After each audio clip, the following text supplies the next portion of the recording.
Hello friends, in this video we are going to see the poem You Start Dying Slowly from standard 10th course book.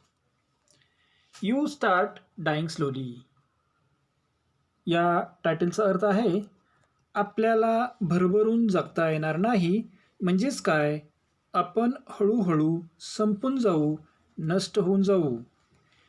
या कवितेत कवी आपल्याला सुचवतो की जर आपल्याला आनंदी जीवन जगायचं असेल तर चैतन्यपूर्ण जीवन जगायचं असेल तर काही गोष्टी करायला पाहिजेत आणि त्या गोष्टी आपण नाही केल्या तर you start dying slowly.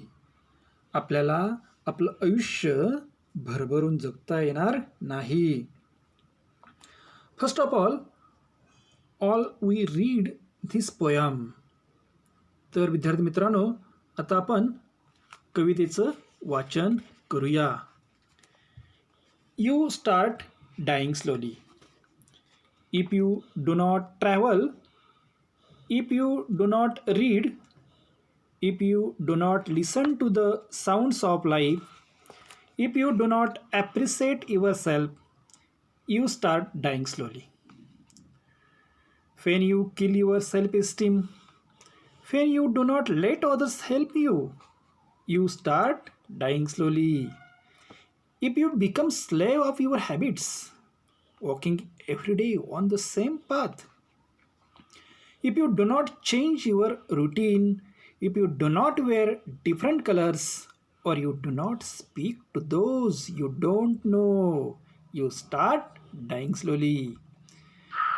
If you avoid to feel passion and their turbulent emotions, those which make your eyes glisten and your heart beat fast, you start dying slowly.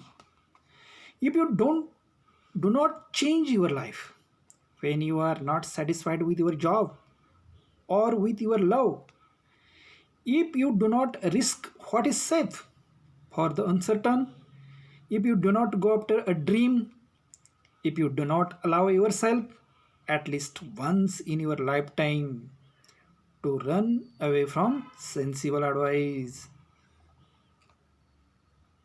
Pablo Neruda. मित्रांनो, अत्यंत प्रेरणादायक तसेच आपण आनंदी जीवन कसे जगले पाहिजे हे या कवितेतून कवी सांगत आहे. मित्रांनो, आता आपण एक एक स्टांजा व त्याचा अर्थ पाहूया. If you do not travel, if you do not travel, कवी म्हणतो आपण प्रवास केला नाही म्हणजेच वेगवेगळ्या ठिकाणी भेटी देऊन त्या परिसराचे म्हणजे आजूबाजूचे जग पाहिले नाही. If you do not read, जर आपण वाचन केलं नाही, आपण पुस्तके वाचली नाहीत म्हणजे वेगवेगळी पुस्तकं वाचल्याशिवाय ज्ञान प्राप्त करू शकणार नाही. If you do not listen to the sounds of life, जर आपण जगण्याचे किंवा जीवनाचे ध्वनी ऐकण्याचा किंवा तो समजून घेण्याचा प्रयत्न केला नाही. If you do not appreciate your self, आपण जर स्वतःची किंमत ओळखली नाही, स्वतःमधील गुणांची कदर केली नाही तर काय होईल? You start dying slowly. Dying slowly, losing hope of happy future, हळूहळू नष्ट होत जाणे, आनंदी जीवन जगता येणार नाही. आपण हळूहळू काय होणार आहे? संपत जाऊ, नष्ट होत जाऊ, म्हणजेच आपल्याला आयुष्य चांगले जगता येईल का? तर नाही. कवीचं म्हणणं काय आहे की आपण प्रवास केला पाहिजे, वाचन केलं पाहिजे, त्याचबरोबर जीवनाचे ध्वनी ऐकण्याचा प्रयत्न केला पाहिजे आणि स्वतःला ओळखलं पाहिजे, आपल्या स्वतःच्या गुणांची कदर केली पाहिजे. असं जर आपण नाही केलं तर आपण हळूहळू संपून जाऊ, नष्ट होऊन जाऊ. पुढे कवी काय म्हणतोय? When you kill your self esteem, म्हणजे आपण स्वतःचा आत्मसन्मान जो आहे तो जपत नाही, स्वतःच्या गुणाची कदर केली नाही, आपण कमी लेखायला लागलो स्वतःला. when you do not let others help you. जेव्हा आपण इतरांची मदत घेत नाही किंवा त्यांनी देऊ केलेल्या मदतीचा अवेअर करतो. म्हणजेच पहा, काही माणसांना सवय असते की मी माझे बघून घेईन, मला कुणाच्या मदतीची गरज नाही, तो इतराकडे मदत मागत नाही. असेच जर केले तर काय होईल? You start dying slowly. आपल्याला भरभरून जगता येणार नाही. आपल्याला म्हणजेच आपण हळूहळू संपून जाऊ. Self esteem, a feeling of being happy with your own character and abilities.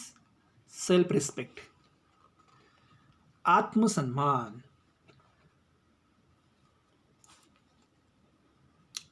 स्वतःचा आदर करणे. Next line, if you become a slave of your habits. Your habits, सवयीचे गुलाम. Walking every day on the same path. Path means मार्ग. कवी म्हणतो, जर तुम्ही सवयीचे गुलाम झाला आणि दररोज एकाच मार्गावर चालत राहिला तर काय होईल? You start dying slowly. If you do not change your routine. जर आपला दिनक्रम बदललाच नाही तर आपलं आयुष्य कसं निरस होईल? If you do not wear different colours. वेगवेगळे रंग आपण परिधान केले नाहीत, नवे रूप धारण केले नाही, ठराविक आवडीनिवडीच्या चौकटीतून आपल्याला मुक्त केलं नाही. Or you do not speak to those you don't know. किंवा ज्यांना आपण ओळखत नाही, अशा अनोळखी माणसाशी आपण बोललो नाही तर काय होईल? You start dying slowly. कवीला आपल्याला सांगायचे आहे की तुम्ही हॅबिटचे गुलाम होऊ नका, एकाच मार्गावर चालू नका, एकाच पद्धतीचे जीवन जगू नका. दिनक्रम बदलत राहा, आपल्या जीवनात वेगवेगळ्या भूमिका पार पाडा, त्याचबरोबर नवनवीन रूप धारण करा, अनोळखी माणसाशी बोला, त्यांच्याशी संवाद साधा. असं जर तुम्ही नाही केलं, you start dying slowly. If you avoid to feel passion. Passion, उत्कट भावना. अवॉइड मीन्स टाळणे. And their turbulent emotions. कवी पुढे म्हणतो, जर आपल्या उत्कट भावना व अस्थिर भावना जाणल्या नाहीत किंवा त्या मनातील उत्कट भावना आपण व्यक्त होऊ दिल्या नाहीत. टर्ब्युलंट म्हणजे अस्थिर भावना. Those which make your eyes glisten. Glisten means चमक. And your heart beat fast. त्या भावना काय करत असतात? ज्या भावना आपल्या डोळ्यामध्ये चमक आणतात आणि आपल्या हृदयाचे ठोके वाढवतात, या भावना जर जाणल्या नाही तर काय होणार? You start dying slowly. आपल्याला भरभरून जगता येणार नाही, हळूहळू संपून जाऊ, नष्ट होऊन जाऊ. टर्ब्युलंट, अनस्टेडी, अस्थिर भावना. ग्लिसन, शाईन, स्पार्क, चमक. If you do not change your life, when you are not satisfied with your job, satisfied समाधानी, or with your love. मित्रांनो, आपल्या जीवनामध्ये समाधानी असणं सर्वात मोठी गोष्ट आहे. सॅटिस्फॅक्शन.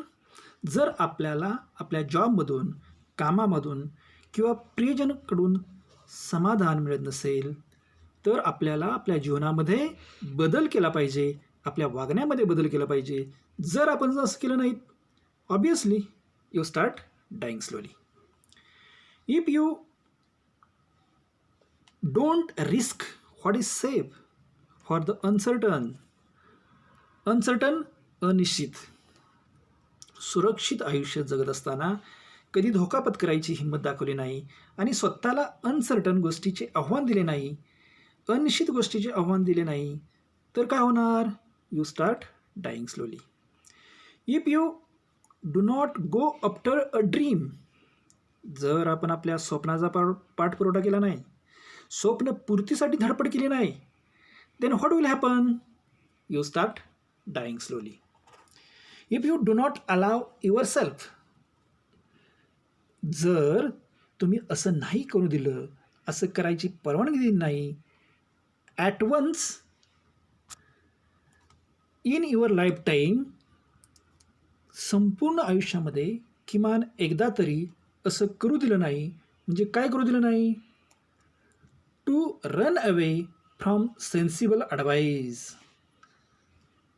सेन्सिबल ॲडवाईज, समंजसपणाचा सल्ला, शहाणपणाचा सल्ला, wise, full of common sense.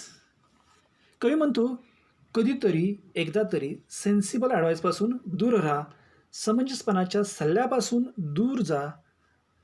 जर तसं आपण नाही केलं तर what will happen? You start dying slowly.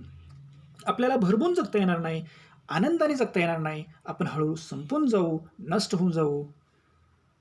This poem is written by Pablo Neruda. या कवीचं नाव काय आहे? पॅब्लो नेरुडा असं आहे. विद्यार्थी मित्रांनो, तुम्हाला अत्यंत अशा सुंदर कवितेच्या संदर्भात तुम्हाला माहिती दिली, ती समजली असेलच. आता आपण बोर्डसाठी कवितेवर विचारला जाणारा अत्यंत महत्त्वाचा प्रश्न पाहणार आहोत. Appreciation of the poem. Appreciation of the poem. Title, you start dying slowly. Poet Pablo Neruda. Rhyme scheme. The poem does not have rhyme scheme. It is in a free verse format. कवितेमध्ये यमक योजना नाही, म्हणजे यमक जुळलेले नाहीत. म्हणजेच काय? फ्री वर्स. फ्री वर्स म्हणजे मुक्त काव्य आहे. Figures of speech. Figures of speech is used in this poem. apostrophe, repetition, antithesis, theme, central idea. Next point. The poet is telling us to do new things every day and avoid negative thoughts and always be positive. कवी आपल्याला दररोज नवीन नवीन गोष्टी करायला सांगतो, त्याचबरोबर negative thoughts avoid करायला सांगतो, म्हणजेच नकारात्मक विचाराचा अवॉइड करायला सांगतो. त्याचबरोबर ऑलवेज बी पॉझिटिव्ह, सकारात्मक राहायला कवी सांगत आहे. We should each and every moment of our life trust yourself and what do you do. आपण आपल्या जीवनामध्ये प्रत्येक क्षणाचा आनंद घेतला पाहिजे. तुम्ही तुमच्या स्वतःवर आणि तुम्ही जे काय करता त्याच्यावरती ट्रस्ट, विश्वास ठेवा. So friends, if you like this video, please do not forget to like and share it to your friends. Thanks for watching.